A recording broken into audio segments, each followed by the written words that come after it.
Today we're going to be talking all about Manta Network and how high it can go during the course of this bull market. Now, there has been some drama around Manta recently with the disappointing airdrop, the DDoS attack. So we're going to cover all of this and more, and I'll be giving my reasons to exactly why I think it can reach the prices that I have targeted. Now, if you do enjoy the video, please do drop a like, subscribe to the channel, plenty more content like this coming in the future. But without wasting any more time, let's get into it. So I'll do a very quick overview to what Manta actually is. Now, at its simplest form, it is another layer 2. However, this layer 2 leverages Celestia's modular data availability.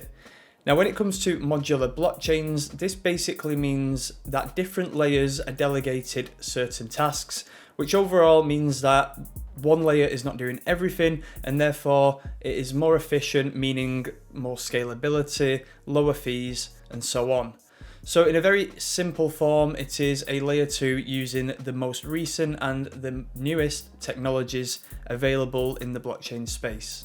And now we'll just address some of the FUD around the Manta launch. First of all was the disappointment of the airdrop, which for me was completely understandable because a lot of people actually didn't get anything despite bridging over to the Manta network, and in fact they actually end up down overall due to gas fees. So I think that was not a great look, and actually in this article here, it has been dubbed the worst airdrop ever, and I'm sure a lot of people who are hurting from this are probably going to agree.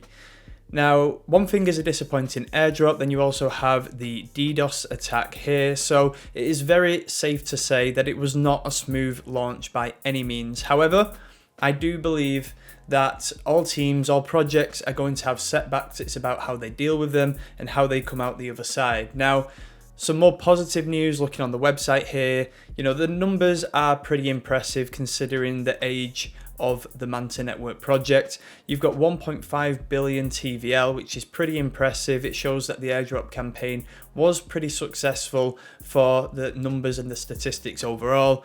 You've also got over 13 million transactions on chain and 196 projects within the ecosystem already. So I feel like they definitely have something to build on. They have a few things to put right, but overall, I think they can come out the other side. So now we'll move on to the interesting stuff. We're going to look at the numbers, the market cap, the tokenomics, all of that stuff. So starting on CoinGecko, we've got Manta here trading currently at $2.38 with a market cap just below the 600 million mark with around 25% in circulation, 25% of the tokens in circulation. Now, this is completely normal for a new token, so that doesn't concern me too much. And as we'll talk about shortly in this video, the market cap at 600 million is actually pretty reasonable compared to some of the other big L2s in the space. And like I said, we'll get onto that. But what we're going to look at now is around the vesting and token unlocks. Now we can see here that there is another unlock coming next month, and these unlocks actually run month by month. However, when we actually look at the amount of tokens and the rounds that are being unlocked, this isn't really too much of a concern to me because it isn't a huge amount, but also we're looking at the likes of the ecosystem community, the foundation. I'd be very surprised if they're dumping tokens on the open market. Advisors, yeah, they're probably going to take some profit potentially, and public investors as well. But overall, that is not too concerning. Now, when we look down at the more detailed schedule, we can see here that private investors, strategic investors, and institution investors are all locked up for another year. So we have another 12 months before their tokens start to come into supply, which typically is going to bring on more sell pressure. Also, the team is locked for even longer than that, so that again is a good sign. I really don't mind that. So generally speaking, when we look at the bull market, when we look at maybe this running for another 12, 18, 24 months, we've at least got 12 months where there's no real concern when it comes to token unlock. So that's definitely something to keep in mind. Maybe when you're planning to take profit, you look at this because maybe at the end of this year, it could be time to take a little bit off if you are a bit concerned about the unlocks. Now we'll make the comparison to some other L2s in the space. Back on CoinGecko, searching by category, top L2s, and we're going to look at specifically Polygon and ARB. So we'll start with ARB. And at the moment, we can see that the market cap is around 2 billion, but only around 12-13% of them tokens are in circulation. So actually less than Manta at the moment. Now, this peaks at around a 2.8 billion market cap, so probably giving Manta in comparison room to run 4 to 5x to match that. However, you would argue that the bull market has not even started yet, it's not in full swing, so it's a hard comparison to make. But just looking at market conditions so far, what we've seen recently are being a big L2 in the space. It gives you an idea of the potential and the catch up that it has to play. But now we're going to look at Polygon, which is an L2 that has been around in the space for a while, and more importantly, in the last run. Now, if we look at the market cap and we max this out, we can see it peaked very close to 20 billion. So this gives us an idea of L2 potential. Now, to be honest, for me, I think L2s can run even higher this time around. I think L2s are much more important, and there is a lot more hype and narrative around them this time than in 2021.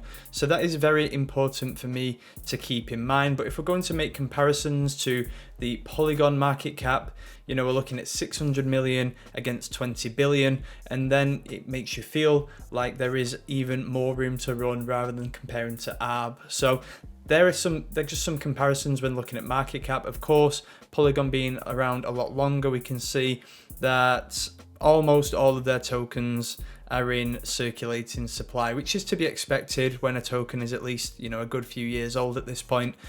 So that is obviously something that you have to keep in mind, but generally speaking, still plenty of room to run. And one thing that I usually do is do some technical analysis, looking at the weekly chart, giving a long-term macro perspective of how the chart actually looks. Now, we can't do that with Manta because it is so new, but one observation that I made and I shared on Twitter, we're going to have a look at this now, is looking at the similarities to the price action when comparing TIA after their airdrop and launch back at the end of October, early November, and Manta at the minute. So one observation that I made is, of course, after the launch of TIA, price went sideways for around 9 days, and then it was up only from there. So Manta is currently on day 6 at this time, currently trading at around 240.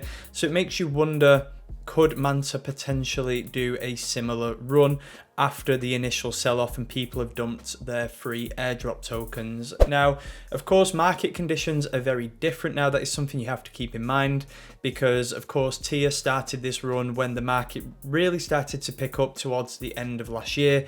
And now we're seeing slightly different market conditions with Bitcoin, obviously losing 40K and so on.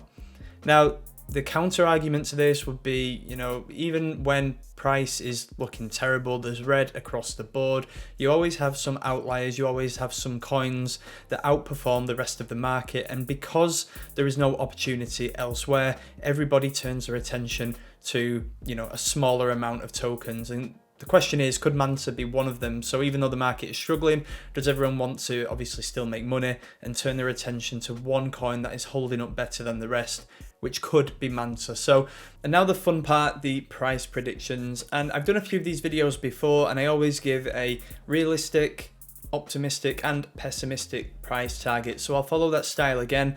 But one thing to keep in mind here is that, as we mentioned with circulating supply, the typical cycles, you know, usually top out around Q3, Q4 of the corresponding year, in this case 2025.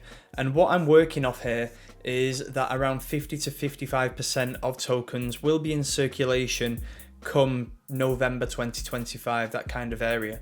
So that is a factor into the price predictions when I'm working and calculating, looking at market cap, token price, and so on. So starting with the pessimistic price target, for me, this is around the $25 mark, and this would leave market cap at around 12 billion based on that circulating supply. So not even at the previous market cap of Polygon at the highs in 2021. So that's why that is pessimistic.